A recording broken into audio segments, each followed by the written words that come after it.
Good afternoon, ladies and gentlemen, and welcome to this afternoon's session. So, there's a lot of people to remember names here, so we're trying to get them in the right order.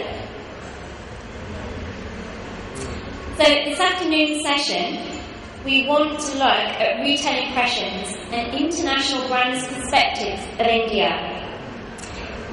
India is the second largest market after China, with a population of 1.2 billion. The rising middle class is better travelled and connected to the changing global environments, which is also modifying their consumption patterns and priorities.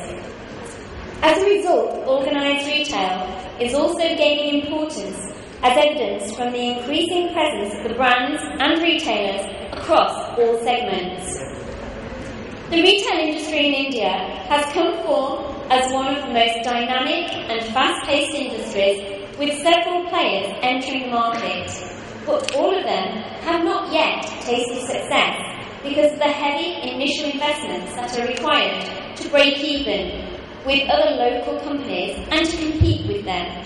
The Indian retail industry is gradually inching its way towards becoming the next boom industry. With the recent regulation allowing 100% FDI in certain categories of single brand retail, an additional route for international retailers to enter the Indian retail market has now opened. Thus far, they were restricted to only franchise or joint venture options. Within this session, I would like to examine each of the panelists' forays into India, the strategies, strengths and opportunities of their retail stores, retail formats, and the recent trends that they have witnessed. I would like to introduce the panel to you and ask them to talk for a couple of minutes to let you know about themselves and their trends. Thank you. I'm actually here to also support Jane to ask questions and not to answer later on. Ishwar Chugani from Giordano. I think the panel that we have here today is quite an eclectic mix. Furniture, food and beverage, individual brands sourced locally, brands import. We also have someone who has 40 brands. So it's a very holistic, hopefully we can achieve a more holistic view of what's happening. Retail is changing every day. Customers are customers, but their habits yesterday will be different today, will be different tomorrow. Maybe we'll get each one to share, maybe mention about their brand and what they're doing in India, the challenges they face, and then we'll take on some of your questions. I know we're a lot here, bear with us, but it's nice to see a full house, and we'll do our best not to disappoint you. Let the show begin. Thank you, Ishwar. My name is Khurshid Wakil. I am the co-founder of Marina Home Interiors retail chain. We are based in Dubai, but have operations covering Middle East, North Africa. We launched Marina Home Interiors in New Delhi, December 2012, with plans to open multiple locations across the country. Thank you. Hi, Manish Kapoor. I head the French Connection business for India. Basically, we started off in 2007 in India, and as of last count, day before, retailing at 101 point of sales across the country. It's been as a challenging journey, but I think last couple of years we've got our act together and understood the consumer better and then the market better. So we are experiencing pretty high growth rates and growing the business pretty well.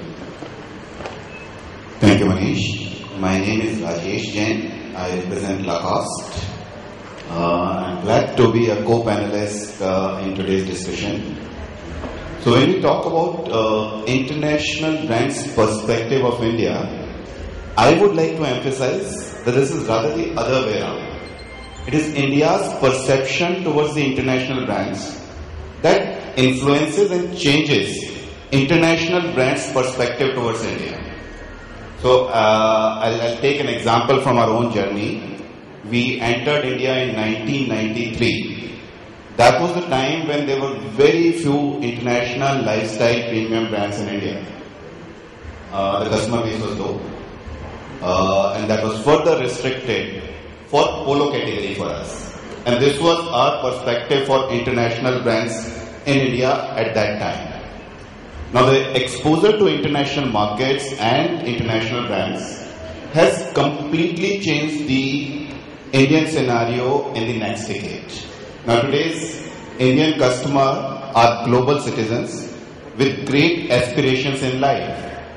The brand affinity, the brand consciousness is at all-time high. Now recognizing this, a lot of new international brands are entering India like never before despite the economic slowdown. Now, at the same time, I would also like to mention that India has its own cultural, climatic and geographical nuances which restrict any international brand to consider India as one market. It's actually a combination of a lot of markets. So have you ever wondered why white has higher offtake in southern part of India, or how North responds very quickly to new categories? So the market scenario and the international brands perspective towards India has now completely changed. After having spent 20 successful years in India, we are very happy to have seen retail landscape shape, change and evolve. And at the same time, we also survived, innovate and grew along with the market. So we are very happy about that. I would also like to say about the challenges. So this was the perspective of the consumer point of view. If I look at the challenges for Indian market for international brands, amongst many challenges, I would like to emphasize on the scarcity of availability of retail development. The cost, the occupation cost for a premium development is as high as any other part of the world. And yet, you cannot price your products at international levels. This hits the bottom line pretty hard. At the same time, if you look at the falling rupee or the slowing down of economy, it is not helping either. So these are the challenges, but I think we all have to take it in our stride. They are part of the game. So I think let's do that as part of the discussion. Let maybe each one do their introduction, and then we can take on questions. And that way we get to move on, or we get thrown out from here for the next session. Thanks, Rajesh. My name is Sanjay Coutinho. I represent Bestseller in India. We entered India in 1994. That's when we launched Bestseller in India. And prior to that, we owned the brand called Quality. Okay, I'm sure everyone's aware of it. It was quite a household name. In fact, it still is. And at that time, we sold it to Unilever, which was then Hindustan Levers. And because obviously we couldn't run two brands simultaneously.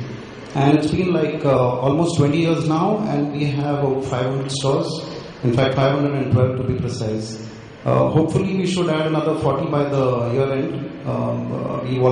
We should be opening 42 by the end of September. So, I mean, we just extrapolate that. I think we have a healthy pipeline.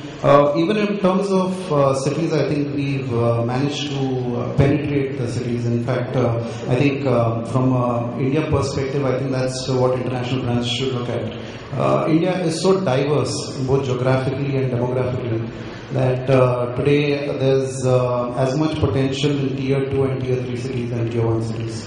But most of our business typically is, out of the over 120 cities that we are in, is in the top 20 cities. That contributes to about almost 60% of our business. So our focus primarily this year and the next year would be to consolidate our presence in these 20 cities. Because I think it also helps you in terms of economies of scale. It's better management of resources. You can deploy resources even in terms of manpower supervision, etc. It's much better rather than having an entire battalion and army. Well, challenges are aplenty in food and beverages. We just had Gujarat totally flooded, so all our stores are shut. Recession is also not helping us too much. Costs have gone through. We're going to go into the challenges in a minute. That's your next question. Okay. Vineet, can you tell us a little bit about Bestseller? I'll probably cut it. Thanks. Hi, I'm Vineet Gautam. I represent Bestseller. Bestseller is a European brand, and we have 11 brands across the globe. In India, we represent 4. Jack Jones, Vermora, only in pieces. We entered India about 5 years back. Today, we retail out of 400 doors. We are present in 45 markets. We are seeing 100% CAGR for the last 4 years, and we believe we can continue this journey for the next 2 to 3 years. Yeah. Thank you, Sanjeev. Hi, I'm Sanjeev Agarwal. I manage the Skechers business in India. Skechers, as you are aware, is a premium lifestyle and sports footwear brand. The company is now in operation in India since last year, September. We already in over 250 doors with 4 franchise stores already operational.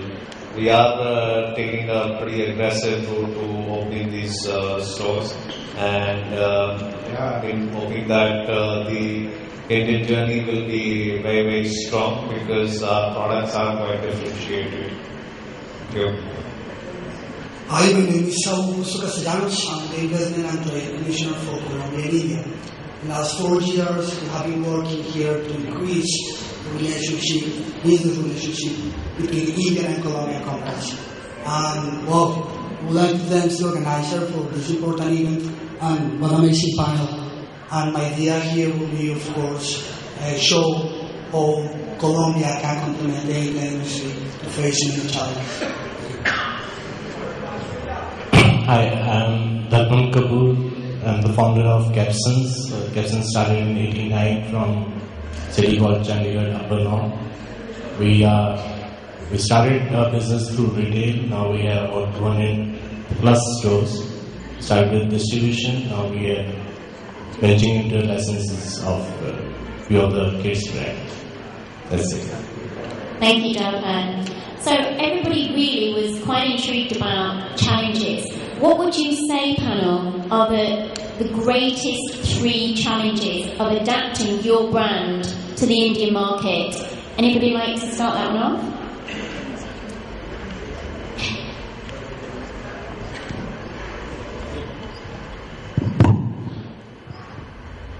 Having just come out of that round of challenges, or the journey of challenges, there are many aspects at how foreign investors or investment from foreign countries can look at it. Perhaps the biggest apprehension is clarity of the legal system. It has been observed that even if the FDI has come through, it is only in the news, not on paper. So foreign investors are apprehensive as to what is next, or is it going to change with the change of government, if at all? I would believe that clarity and transparency will play a great role. Thank you. I think yesterday when we heard the high-profile panel, they mentioned today India is one of the most expensive places to do business. When you look at it from the outside, people say, wow, India must be making a lot of money, because they calculate how much they pay for a Coke or a beer or a Scotch in the hotels outside. But we operate in 40 countries, and the most difficult place to make money is in India. But at the same time, there's a lot more opportunity in India than anywhere else in the world. So again, a lot of the retailers here are very successful retailers. Maybe they can share with us, because that's the number one. Real estate has to do with cost, people has to do with cost, and of course bureaucracy has to do with triple cost. So I'd like them to explore on this.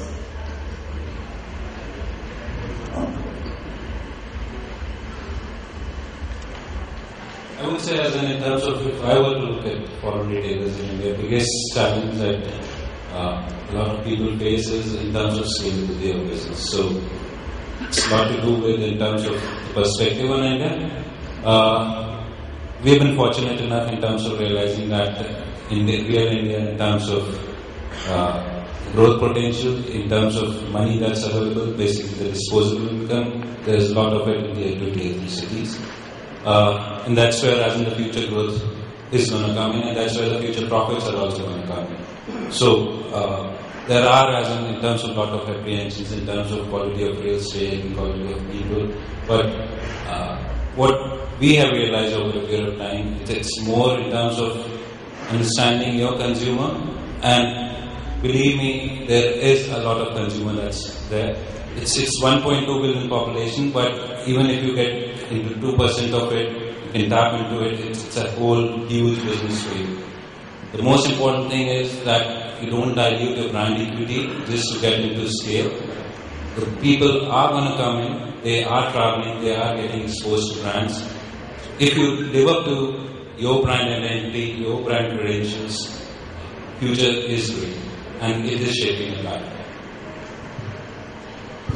Sujit, when you talk about challenges, I would say there is no dearth of it. In fact, you asked me to limit that challenges to 3, so I would say the scarcity of availability of premium retail space is 1. The cost of occupation is as high as any other market in the world. And at the same time, you can't price your products at international levels. So when these 3 challenges, coupled with falling rupee and the slowdown of economy, they are the biggest challenges that, in my view, the international brands are facing today.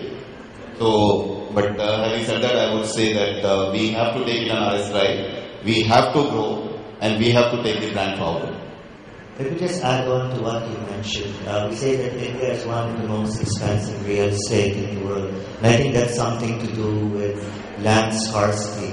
But if we're paying so much high rent, why do we get mediocre quality locations or brand new malls that after 1 or 2 years look 20 years? You don't see that anywhere else in the world. You're paying premium, but you're getting economy. So how does that mindset change?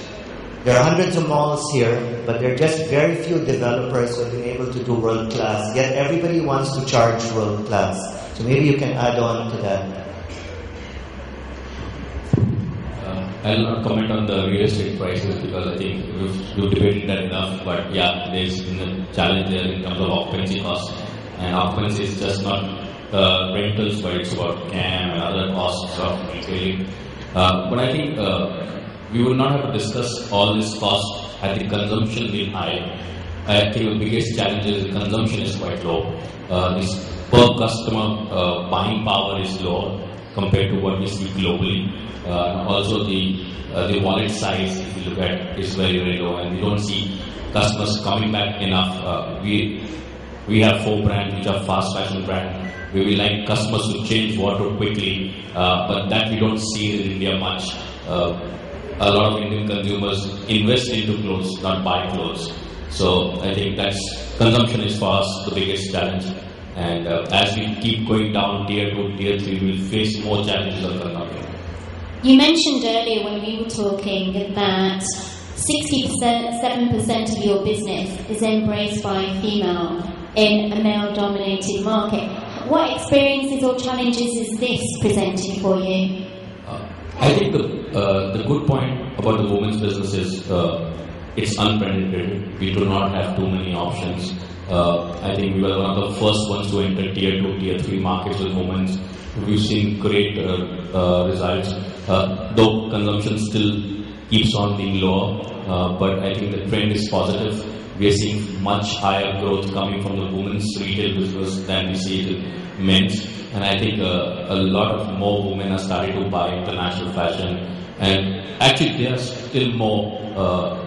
There are people who are changing their wardrobes much faster than men. And actually, they have more opportunities to shop also, I believe. So, the women business is growing rapidly for us. Yeah. What about? I want to just quickly really reiterate the kind of stuff Vivian said, is that we in India are actually still in a socialist bent of mind. And when I say socialist bent of mind, we promote savings, so instead of consumption. Not just from a family perspective, our parents would encourage us to save money, buy gold, buy houses, but not really encourage spending.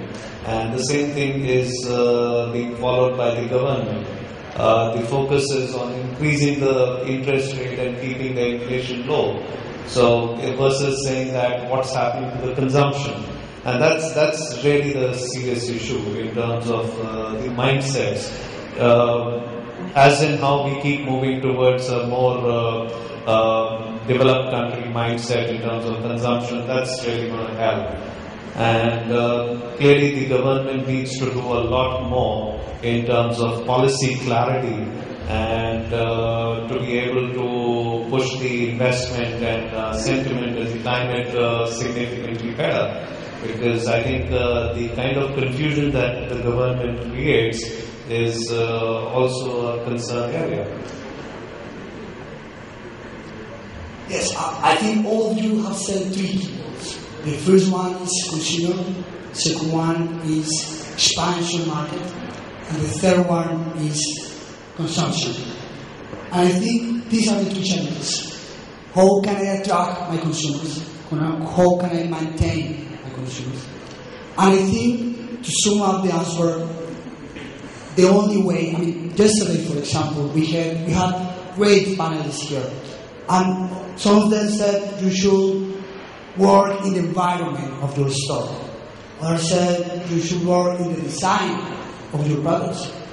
But I believe that the most important issue that you should work is the high quality product.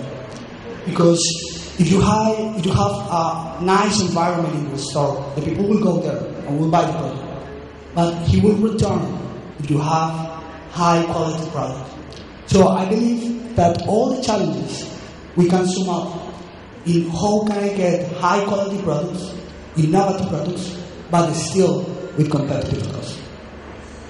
That's a very valid point. If you don't have a quality product, don't go into retail or don't go into business at all. That's a known given, but it's a good point. I said quality is given, obviously, especially in India. Even if you're spending 200 rupees or 500 rupees for the same product, the quality expectation is the same. But finally, you don't get the same quality. It's about how much money you put in, you will get. But yes, again, quality is critical for. Yes, those good small money. Yes, you're right.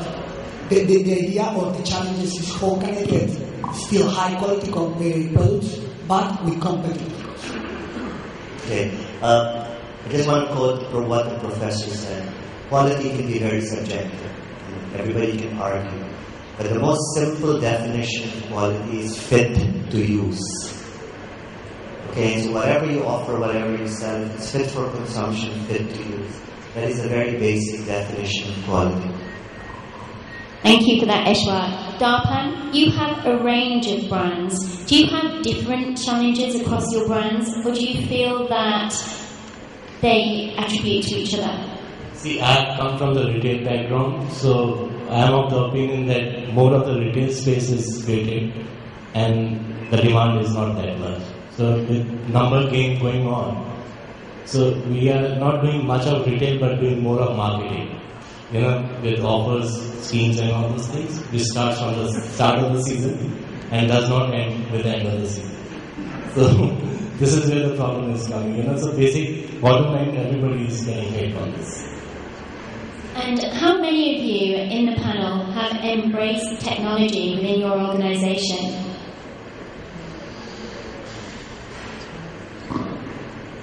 Yeah, I think everyone would have used technology in some way or other, but That's a good. yeah. But we've at the start of our businesses put a lot of stuff on technology. Like we use SAP, we use state-of-the-art warehouse management system and stuff to ensure that our product can reach our stores much faster. And how do you see e-commerce actually progressing within your company? What are you doing in your retail formats? What are you doing in the malls to actually attract customers to your brand through social media, etc.? Clearly, e-commerce is the way to go. We don't have a company e-commerce. This is another one of those government policy issues. Let me not belabor that though. But e-commerce is the way to go. One of course is the various e-com guys are doing very good numbers, and they all very positive at least on the top line, if not on the bottom line.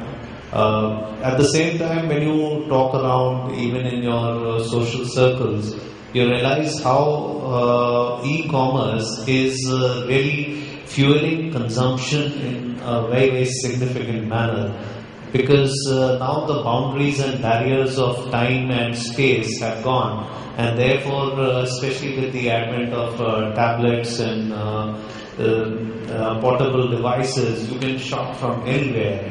And we can talk about these as folklore, but there are enough people who just are getting bored at an airport and they order things. So one is folklore, and I don't want to dwell on the folklore, but the fact is that the e-commerce guys are doing well. There's no question about it. However, what is important when you are dealing with e-commerce is that you can't sell anything and everything. You can't sell junk. I mean, in the brick and mortar space, because of the not an easy or available comparison, you can sell anything that you want at a price. But in the e-commerce space, people can compare, and therefore you have to stand for both your brand as well as quality of the product. I'd like to add in there in terms of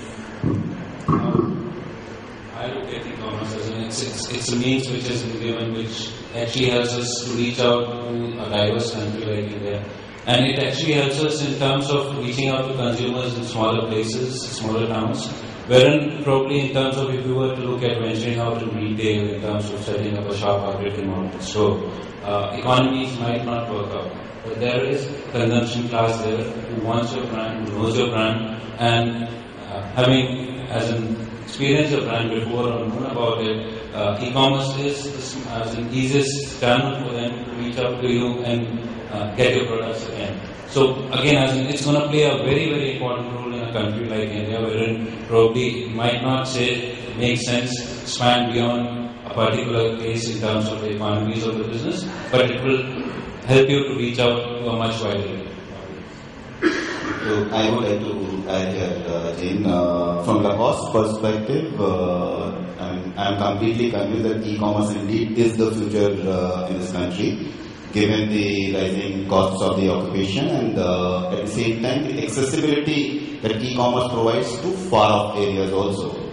Now, having said that, for a brand like ours, which is into bridge to luxury segment, we don't find many avenues in India because all these sites in India as we speak today are working on discount format. They're not pure players.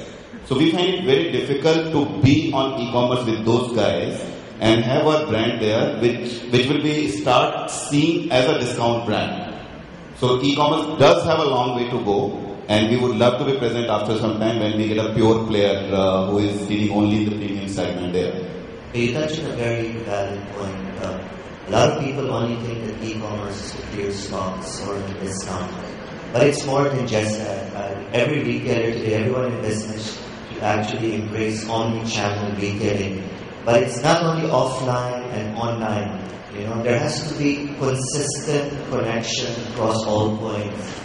When you go to Korea today, at the metro station, the entire wall is like a supermarket. You just press whatever you want, and when you go home, it's already there. So this is what technology is doing. It complements your business. It will never replace brick and mortar. It will never replace the feeling of fabrics. So I think, everybody agrees that both being offline and online is relevant. And we're going to take on another 2 points and before we open up for questions. The world of retailing today is changing. 20 stores, everybody selling almost the same things, maybe different prices. And customers are getting bored of seeing the same things every day. Okay? But still, everyone is surviving, everyone is doing well. So maybe I'd like a few of the panel members to say, what is that distinct experience you are creating for your customers? Each of us are doing something right for us to grow. We have grown now to 3,000 stores in 40 countries. Some have 15,000. Somebody mentioned they have 12,000 stores in one country. So each of us, everyone is having the same dish of running a retail business, but what's your secret ingredient that makes people keep tasting it? Maybe we'll start with We'll first have Khurshid because he's the only furniture person, then we'll go to Sanjay, F&B, and then we'll open it to the fashion. Thank you, Ishwar. As I mentioned, we operate a home interiors retail chain across the Middle East and North Africa, and now in India. It's an extension of the question you asked me, Ishwar. Our proposition to the customer is to be distinctive with a certain individuality. We have added the fashion element in our shopping experience, and fashion element and lifestyle home decor. Our strategy is to be different, stay ahead of competition, and stay ahead of customers' expectations. In today's world, it is not about only shopping. Consumers are looking for a total experience. And that total experience connects them emotionally with the brand. Another strategy that we have is how to connect the consumer emotionally with the brand. A combination of good quality products, service standards, a good CSR program that is interlinked, perhaps a loyalty program, and a total distinctive experience is what we believe is the mantra for us that has worked. Ishwar.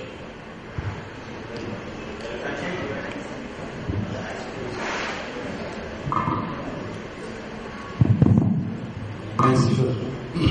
See, I think for us, what's more important is, especially international brands, I would say, need to be more global in their approach. I mean, being global yet local.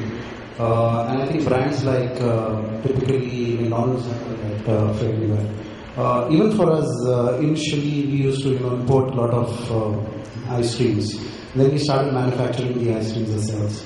We realized that India typically and majorly is a vegetarian country. And then that's when we decided to have an entirely vegetarian range of ice cream. So today if you look at Baskin Robbins, it's 100% vegetarian. There's no egg in the ice creams and there's no gelatin.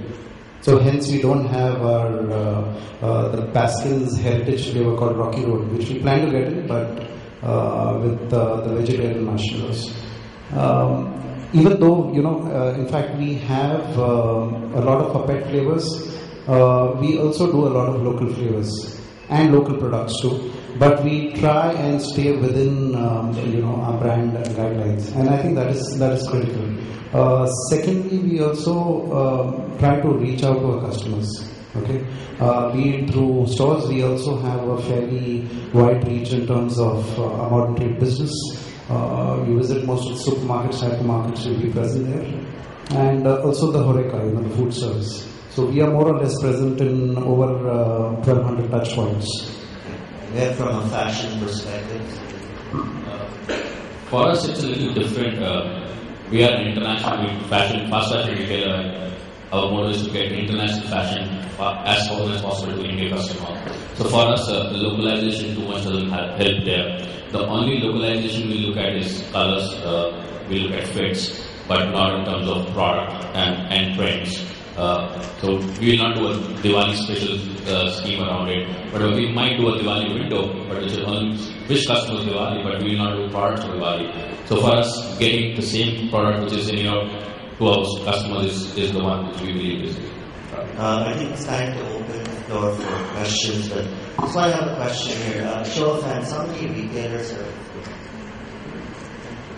I'm going to share with you a small secret before I do. I'm sure everybody wants to go into e-commerce, online. They're afraid to take it first. We tested it first with our own customers. We as retailers lose anywhere from 5, 10, 15% of our business from stockouts in the store. So maybe you can experiment with that. If somebody goes to the store and there's no white shirt, or they don't have the size, get it to your customers within 48 hours. No commitment, no credit card, cash and delivery. There are many creative ways to do things. You don't have to think of the big thing first. You have to go on stages. If that works, go to the next step. And I'm sure everybody would have done that. You also have experiences, but we'd like to hear from you now. We have a great panel here. To make life easy, pick someone to answer your question. I add to that, e-commerce is a hot topic and worldwide is growing year after year. But having heard Ishwar just now, there's a stark contrast from category to category. In other words, like our business, which is home decor, interior design, does not necessarily work through e-commerce. We have multiple avenues, we've tried multiple avenues to make it work successfully as many other businesses. But we believe that in our business, a customer wants to touch, feel, measure, debate with the partner as to what color, what product, how the interior should look. So there's a whole lot of debate on e-commerce and how it should work over now. Thank you. All right, this is how again we're going to do the questions. A show of hands, and I'll quickly hop over to you to get the questions. We'll try to pack in as many questions as possible. But Dabar, perhaps one question from my side, and this has of course got to do with how brands look at India.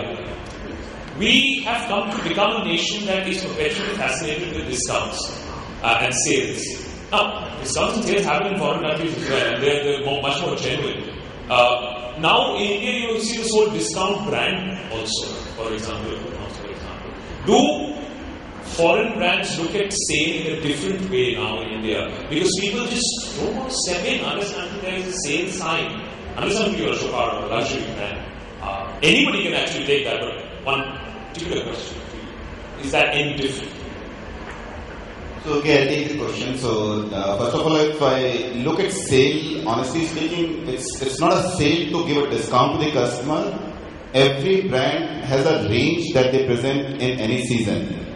Now, there can never be a situation that you sell 100% of your garments or 100% of your offering during the season.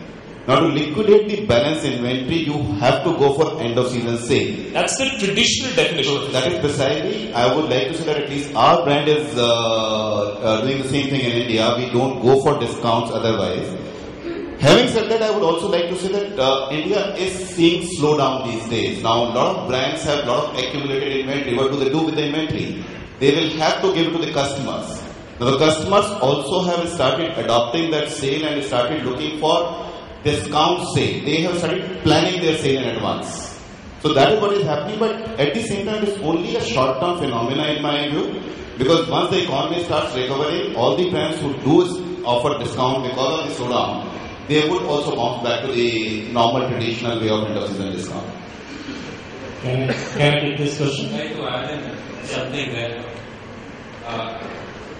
I'll take you back probably 11 years, 2000, 12 years, 2001. So if you look at, that's the time I started my career. And if you were to look at that point of time, something called as sale was a north-centric phenomenon which only used to happen during winter, wherein the north retailers used to only clear up the winter merchandise during that period. And it was basically because they couldn't carry on that merchandise for a year. So if you look at it as in that whole phenomena, as it comes in basically with fashion, and it's a phenomena that actually international brands have introduced into India. So it's not something that's happened because of the Indian consumer, it's something that we have bought into India because we sell fashion, whereas argument wherein it's not continuity, there is something range that we plan only for 3 months or 4 months and then we want to get rid of the leftover stocks. So it's a phenomenon that we have bought into India. There are cases as in wherein that the consumer today, because of this market situation, is buying more during sale, but it doesn't at the same time mean that he stops buying at full price. So there, and then again, as in sale probably for us, as in how I look at it, is probably also a medium wherein you introduce a lot of new consumers into your fold who would experience your brand and then probably become a loyal consumers who will also as in buy you on full price. Yeah, it's nothing but numbers, Unless we don't have our numbers correct, because most of the buy is done on presumptions that so many stores will be open. The buying is so huge that at the end of the season, you are losing on the capital, the trend inventory, which forces you to go on sales much earlier than you expect. So till the time the numbers are not correct, you don't have your. That's what I feel. I have a separate take on this. What's the harm? Go to international markets. They'll be always on sale. There's some other we call it sale in different forms. They also call it sale. Back to school, blah blah blah. What's wrong? You make more money in July and January than you make in any part of your entire months because your consumption increases. Your costs are fixed. So what is so much taboo around this sale? If the customer is fine, he's still coming back to your stores at full price. That's it. Sure. Questions?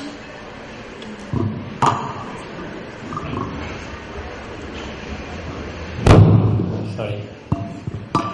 This is a question for Mr. Vineet and Rajesh. So, when you're looking at consumers, there's a certain level of consumers who can come to your shops, but everybody can afford it. Do you have a number in terms of what their monthly buying power is? Sorry. The question is, not all consumers in India can afford your brands, right? So, is there a fixed monthly buying power that they need to have before you think they're part of your target group? Why so? No, you don't need to have monthly fix. You go on sale. If you can't buy in full price, buy on sale. You go on Super Saturdays. Please come there. For sure, you'll have to stand in the queue for 3 hours. But if you have the appetite, please be there in our stores. We'll be more than welcome to have you in the store. So it's not that you need to have that certain kind of income.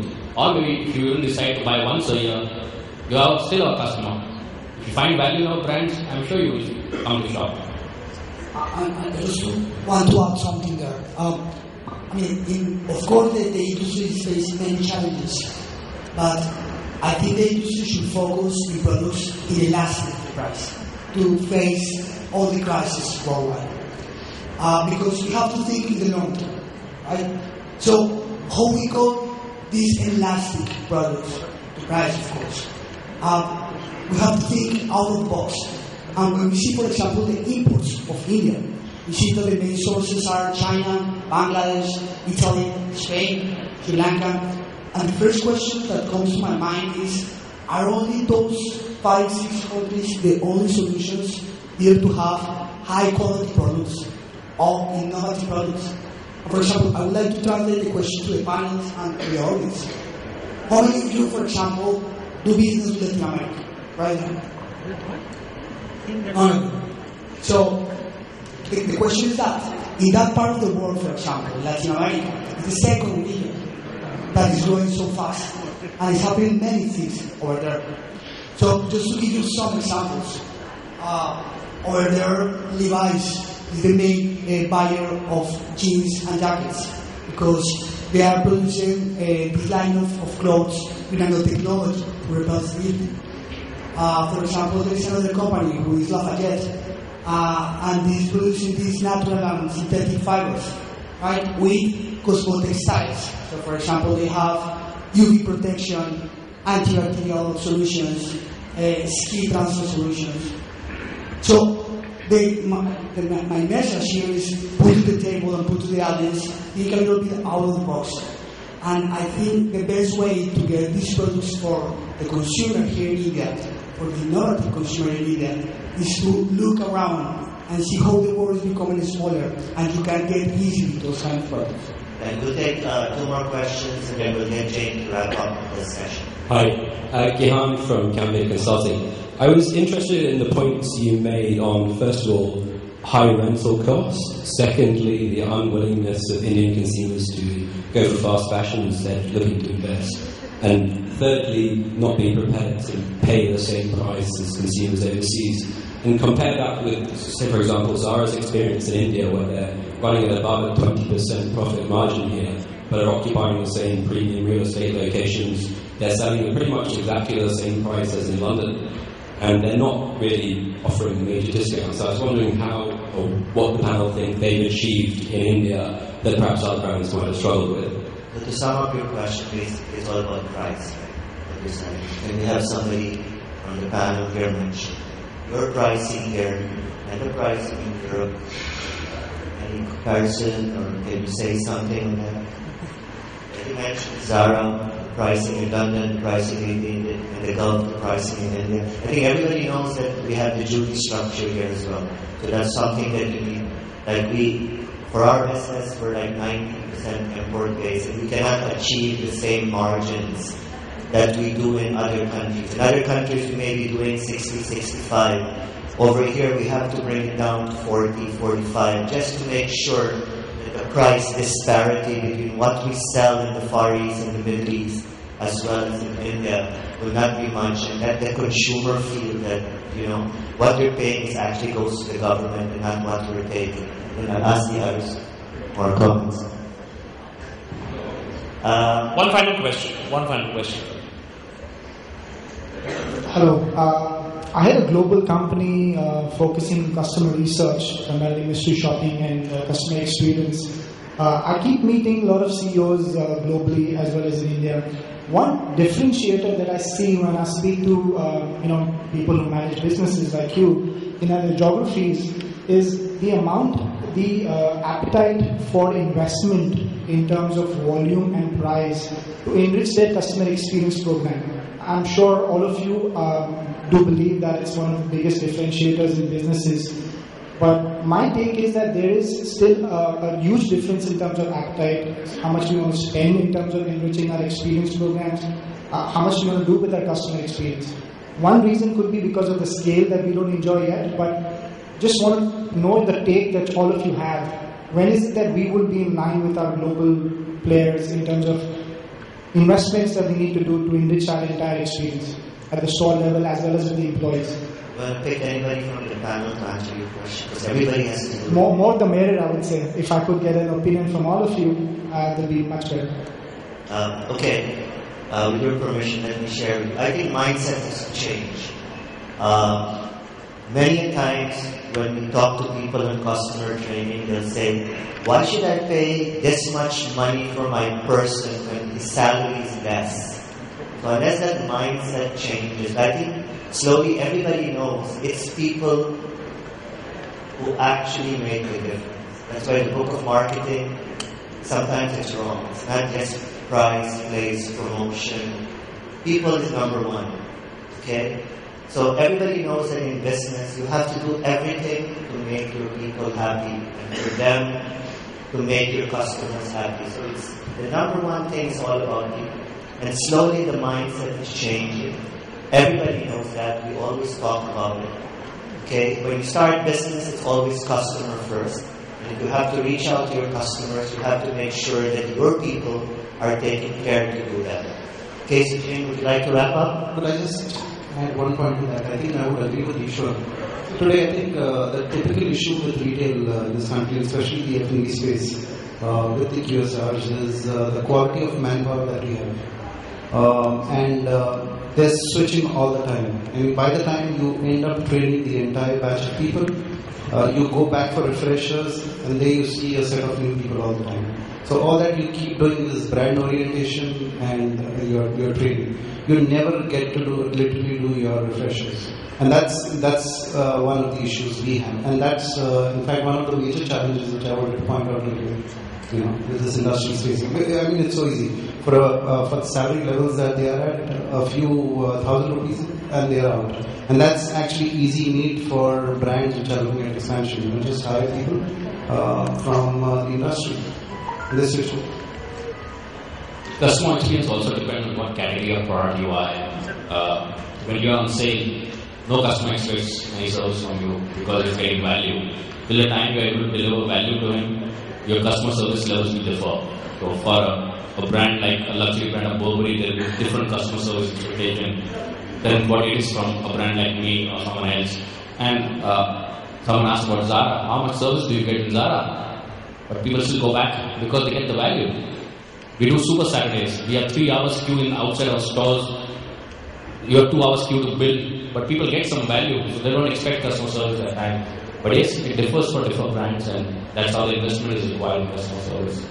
I think we're out of time. So one of the questions that we didn't get a chance to ask was about organised retail. So I'm going to leave you with that one to think about yourselves. How many developers are in the room? Or don't you want to admit it?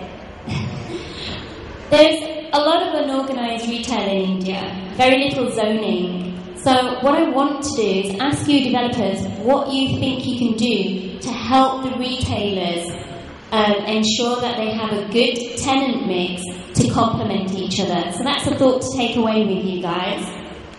In wrapping up the session, I just wanted to say that undoubtedly India is emerging as the new sizzling investment market for international brands. But the retail environment is highly complex, and to survive and thrive, retailers have to continually innovate and vary their offering in order to attract existing and new consumers. It's really important to understand the India market. You need to implement Think Global, Act Local strategy and focus on the market relevant products and acceptable price points. Understand and accept the diversity and the complexities of the market, and that will ensure a road to success. Hope you've enjoyed this panel, and thank you panellists for joining us this afternoon.